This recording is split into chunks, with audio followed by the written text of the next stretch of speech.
Cigar lounge. Two older guys sitting here, just ready to talk some hoops. It's the PHNX Suns pregame show brought to you by our friends over at Michelob ULTRA. If you're looking for something tasty and only 95 calories, Michelob ULTRA's got you covered. Don't forget, hit that like button and subscribe and hit notifications so you know when we go live. He is Flex. I'm Espo. Yeah, we're a little short. There's some things going on in other people's lives, so you just got the two of us tonight, and I don't think that's necessarily a bad thing. No, we getting in the club tonight, bro. You got me my books? No? Damn. We ain't got the books yet, but this is more the club vibe, me and you right here tonight, bro. This is the saddest Scottsdale club ever. If you come into a club and it's just me and Flex sitting in the corner, you should probably turn around and ask for your cover charge I'd feel great, though. I'd be the coolest person in the spot for the first time. There we go. We got the man behind the Mac. It is Eric Ruby. As always, let's just talk a little bit. I wasn't here for Suns Lakers on Thursday, and by some really bad scheduling, I wasn't here on Friday either to talk. So I want to pick your brain a little bit here, man. Yep. Was that the moment where we finally saw the real Phoenix Suns? Did they finally show up and say, we're here, you all thought this was going to be us, well, now it really is? I think there's an argument to be said that, yes, I think they found some, Espo. You know, I came in today, you were watching the film, right? I watched the film multiple times. I saw something in that basketball team in L.A. that I hadn't seen all year. And we were talking about if it was the best game. For me, it was the best game from a lot of levels. I thought they were engaged. I thought they found something in the pick and roll with Beal and Book. And I really do think that this team, there's better days ahead for this basketball team.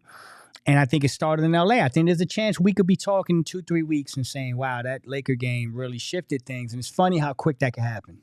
It was, for me, and going back and watching a second time, it felt like Book, right? Yeah.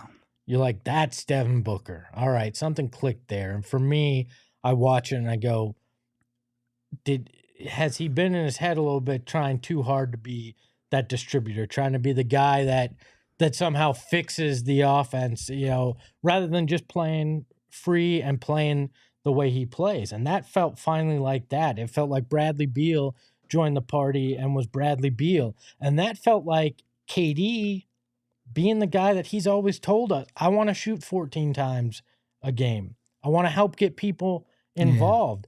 Yeah. And when you saw it come together in that way, you go, okay, yeah. And you go, all right, so maybe there are flaws in some offensive system or whatever, but man, that's a hell of a lot of makeup you can put on it with those three playing the way that you know that they can play. Yeah, I mean, we saw, for the first time in a while, we saw the real Devin Booker.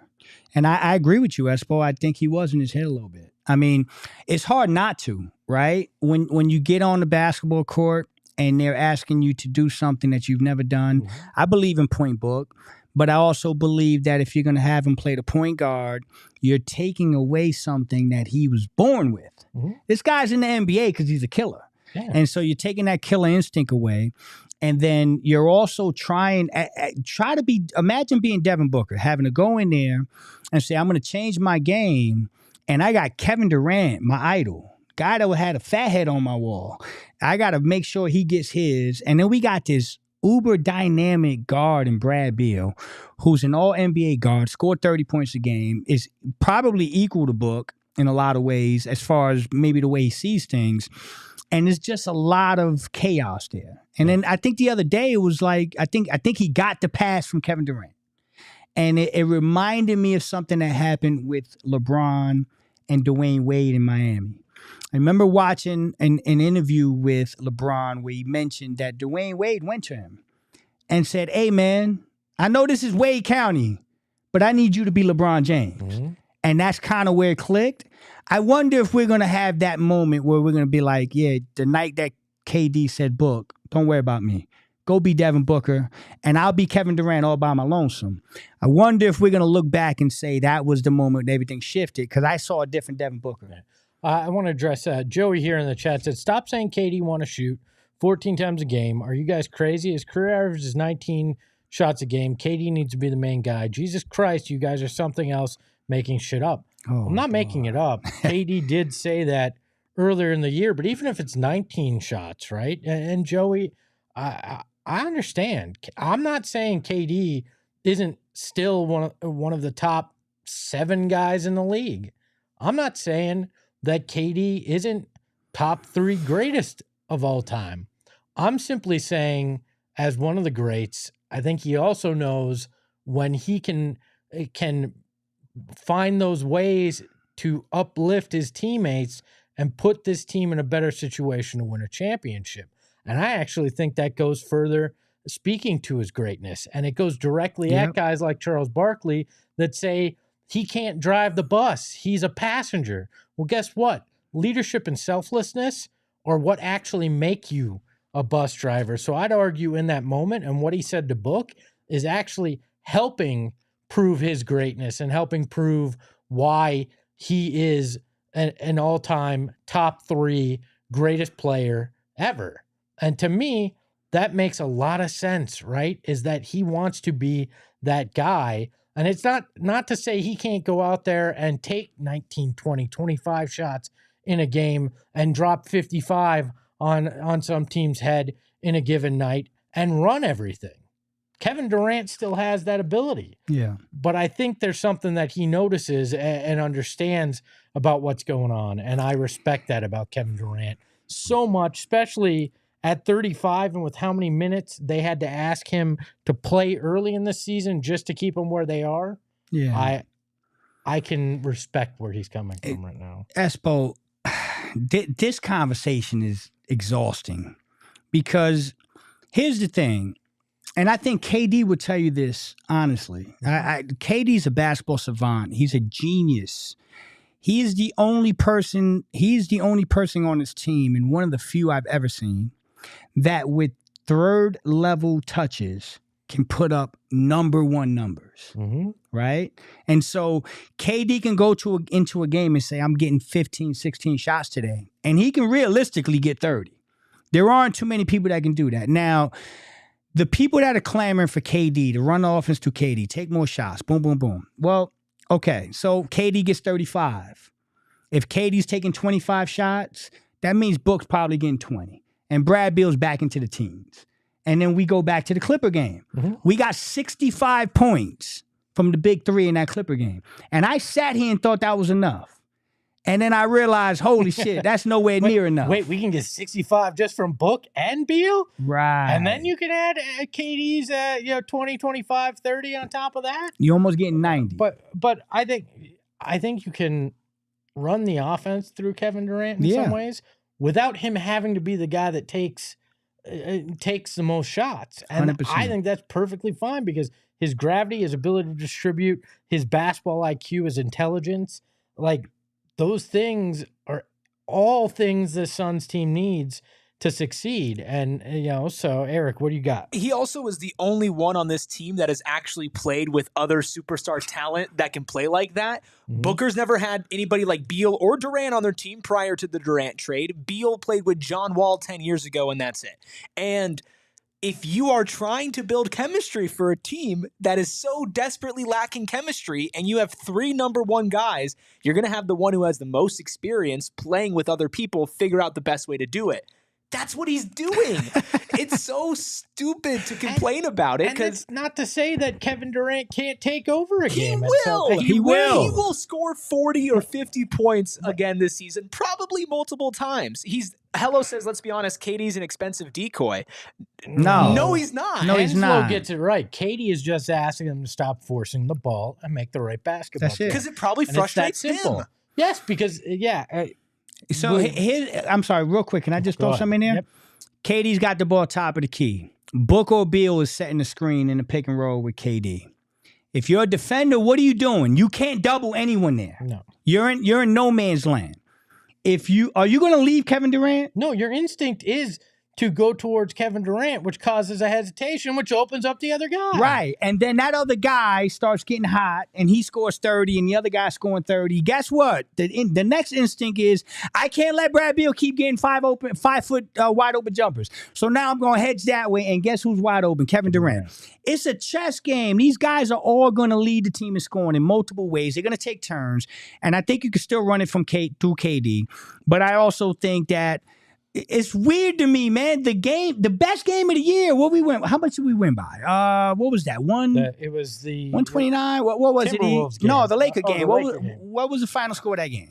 I forget, but I know it was a blowout. Okay, we were up 31 at one point. It blows my mind that the game 127-109. 127-109. They were up 30 in the game. It would have been much more if they didn't pull a bench. And it blows my mind that the best game of the year the Suns played is a game that KD said, y'all get busy and let me chill. And we're complaining about it. Like, that makes no sense to me. By the way, Hello was using a Monty quote, and I totally forgot that Monty had said the he did say most that. expensive decoy. Yeah. Oh, he so did my say that. apologize. Also, Apologies, Hello. T Bounty Bay says, not true to what I said about KD being the only one who played with players like this. Said Booker played with Chris Paul. Completely different players to play with the pass first guy like Paul versus score first guys. It's just different. A distributor is totally different. So the instinct would be from people that tend to lean in my direction, a little more pessimistic. Okay. Is this a trap game? And I present to you the injury list as to why it is not a trap game. Let's take a look at Bol out. Yeah, that sucks, but anytime a big man has some foot soreness, you take it with precaution. And then I'm going to take one breath and see if I can do this all in one breath. DeAndre Ayton out, Shaden Sharp out, Jeremy Grant out, Matisse Thybulle out, Malcolm Brogdon out, Robin Williams III out, Moses Brown out. Woo! That is a hell. What is that? That's 7 guys on that injury list. The whole starting 5 is out. Yeah, we had to leave like 2/3 of their G League guys off here too. But look, if this is a trap game, I don't know how, because like, is this Toumani Kamara's 60-point game? And I don't mean, look, I get it. Any given Sunday is the old football adage, and it is a Sunday. And these are still professional athletes. They're going to go out and they're going to show some pride. But let me run you down. The other night, Friday, they lost by 23. The Blazers did. The game before, they lost by 62 to OKC. They lost by 28 to the Knicks, and then they lost by 36 to the Mavericks. What is that? That's 4 games out of their last 5. And that was, obviously injuries are tough, but that's the reality. And this team, if they come out tonight and play even to 75% of what we saw against the Lakers, they should take care of business handling. Yeah. Nah, this ain't a trap game, man. I mean, listen, I don't care who the Blazers put out there tonight. I felt really good about the Suns going out there and really putting on a show, because we talked about this earlier. I feel like this team is starting to get in the groove. If they win tonight, let me just point this out. If they win tonight, that will be 7-3 in the last 10. Mm-hmm. Okay? And so we can say whatever we want. We can have selective amnesia. But if they win tonight and they've won 7 out of the last 10, you can't tell me that's not improvement. Not to mention, one of those games was a blowout to the Clippers, and then that game in Memphis where they were totally disconnected. They should have won that game. So, and the last 10 is telling me this team has been moving in the right direction. The last game makes me feel like they found something. I think tonight that story continues, and the Suns start to progress towards what I think is about to become a really good stretch. Hello. Makes a quality point in all caps. If we don't win the 4th this game, ... The only caveat I'll put to that is if it's Saban Lee, Azubuike, like we're looking at 2nd and 3rd string guys, I'm I'm okay if the fourth isn't Right. as pretty as it could be. But look, the reality is, even with Anthony Simons and some of this offense the Blazers has, they rank 30th in offensive rating. They rank 20th in defensive rating. They're 28th overall, right? The Suns have moved up to 13th in offensive rating. They're a just as good as a road team as they are a home team, which isn't saying much when you're 20 and 18. But the Suns are 9-7 on the road. Like, come out and just take care of the way you play. And I feel like we sat here talking about Suns Blazers about 3 weeks ago now. Yep. In a similar vein, and they lost. But after watching that Lakers game, it feels like they've found something. Yeah. And tonight's the night you got to go out there and you got to prove that what you found isn't fool's gold. And when you look at it, the Suns have a plus 15.4 net rating when they have the big three, right?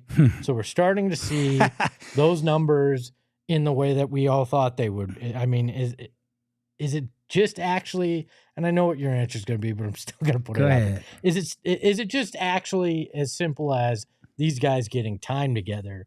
That is an elixir that we haven't seen. I feel like we may be at that point.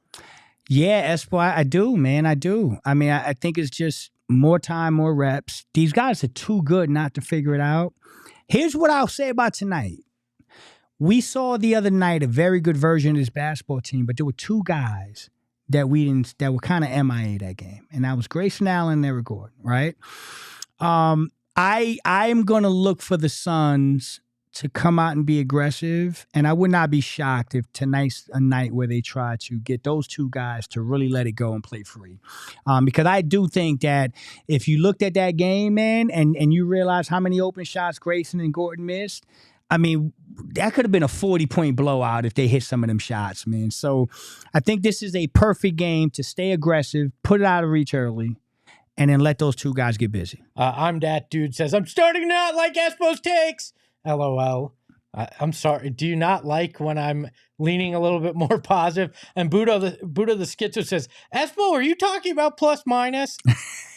Pump the brakes. It was just one simple stat. I heard plus minus? Hello? Yeah, I still think it's a crap stat, but when it goes to benefit me, I'll use it. You can always make the numbers make sense, right? You know what? You know what is a simple plus minus? How much you win by or lose by. And 5 of the last 6 games the Suns have won, they've won by at least 11 points.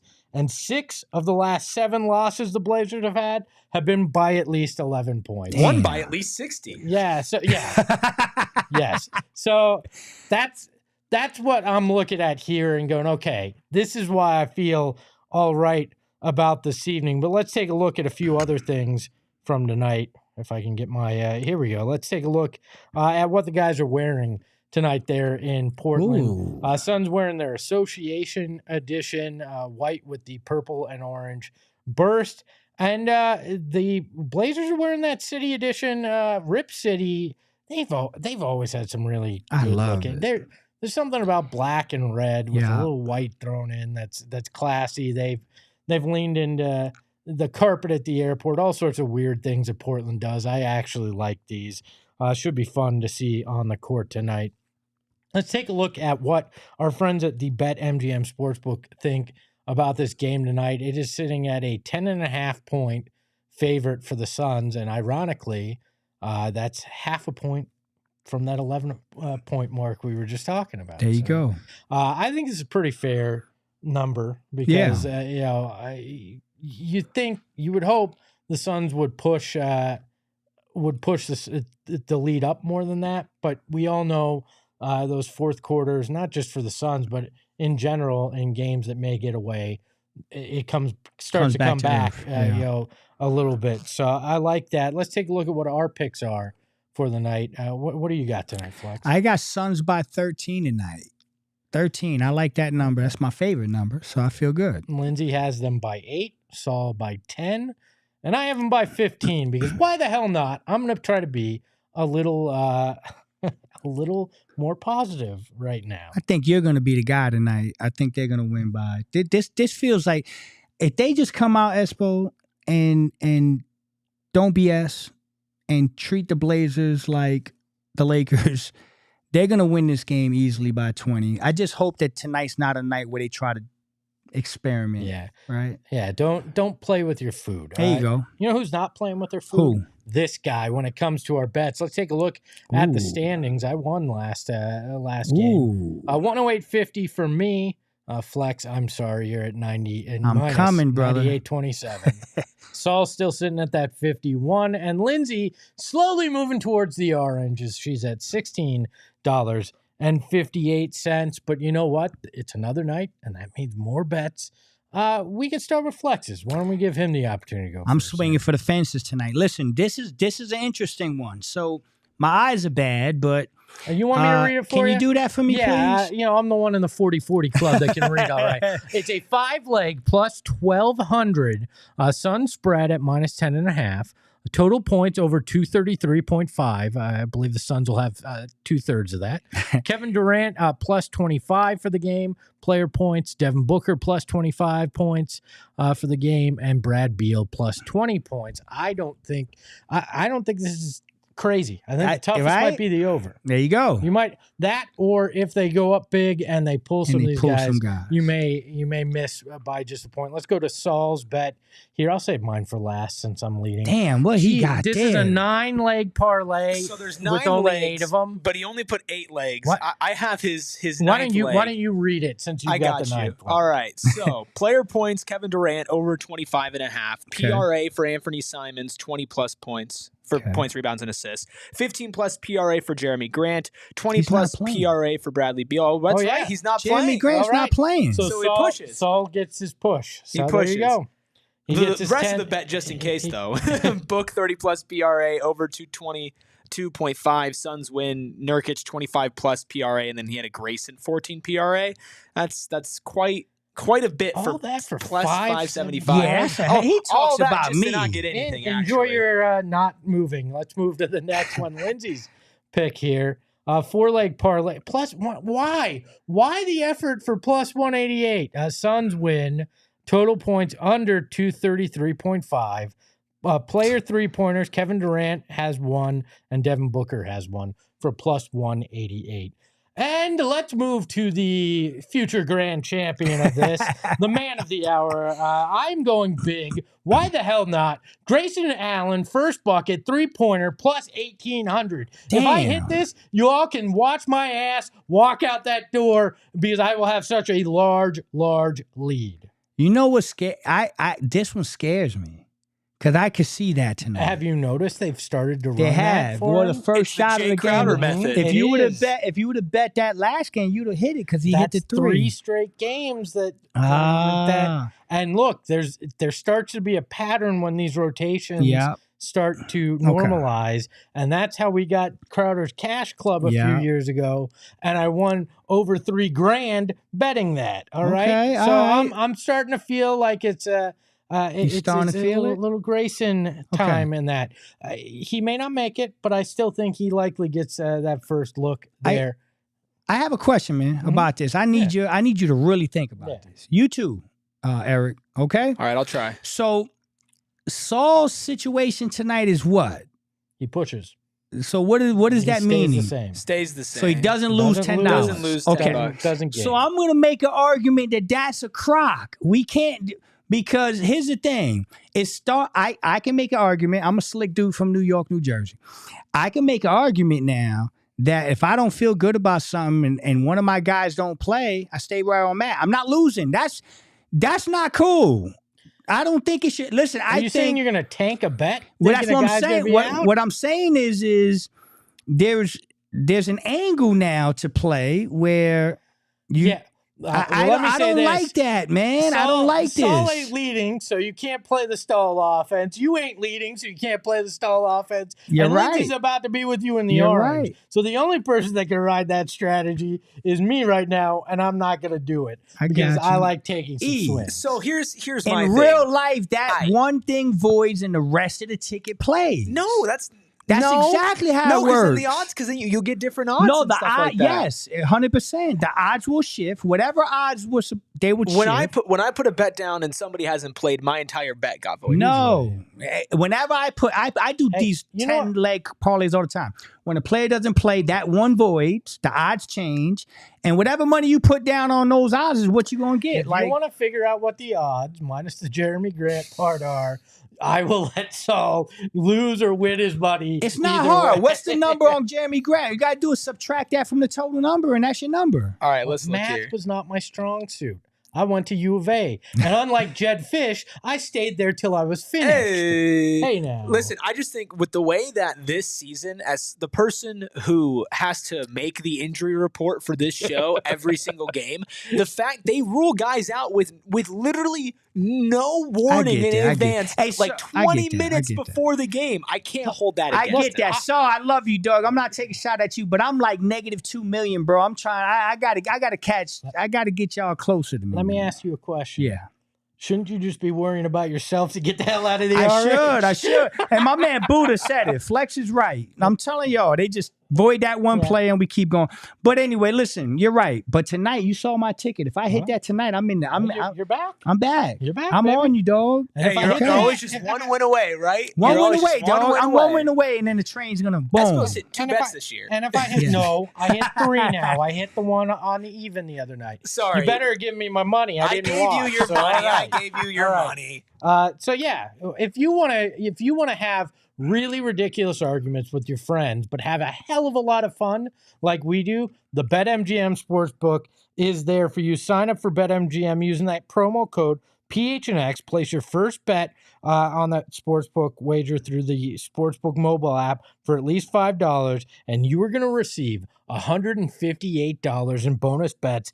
Just that simple. It's 158 because it's the 58th Super Bowl, if you didn't realize that. So you're going to get that. Make sure you check the show notes for details. And really, I'm serious. Do it because it's a whole hell of a lot of fun when you have a little on the game and you can argue like hell with your friends that you're watching the game with, like we do here in studio. Now listen to Shane read the disclaimer. Gambling problem? Call 1-800-GAMBLER. Colorado, D.C., Illinois, Indiana, Kansas, Louisiana, Maryland, Mississippi, New Jersey, Nevada, Ohio, Pennsylvania, Tennessee, Virginia, West Virginia, Wyoming. Call 877-8-HOPE-NY or text HOPE-NY 467-369 New York. Call 1-800-327-5050 Massachusetts. 21 plus to wager. Please gamble responsibly. Call 1-800-NEXT-STEP Arizona. 1-800-BETS-OFF Iowa. 1-800-270-7117 for confidential help Michigan. 1-800-981-0023 Puerto Rico in partnership with Kansas Crossing Casino and Hotel. Visit BetMGM.com for terms and conditions. U.S. promotional offers not available in D.C., New York, or Ontario. Suck it, Ontario. Anyways, it is about game time, about 2 minutes till tip. Any final thoughts from you, Flex? Stay aggressive, get the dub, see y'all post-game. I love it. We're going to see you post-game right back here. Hit that like button on your way out. Be back here for post-game. Ahoy, hoy. We all silly like the mayor.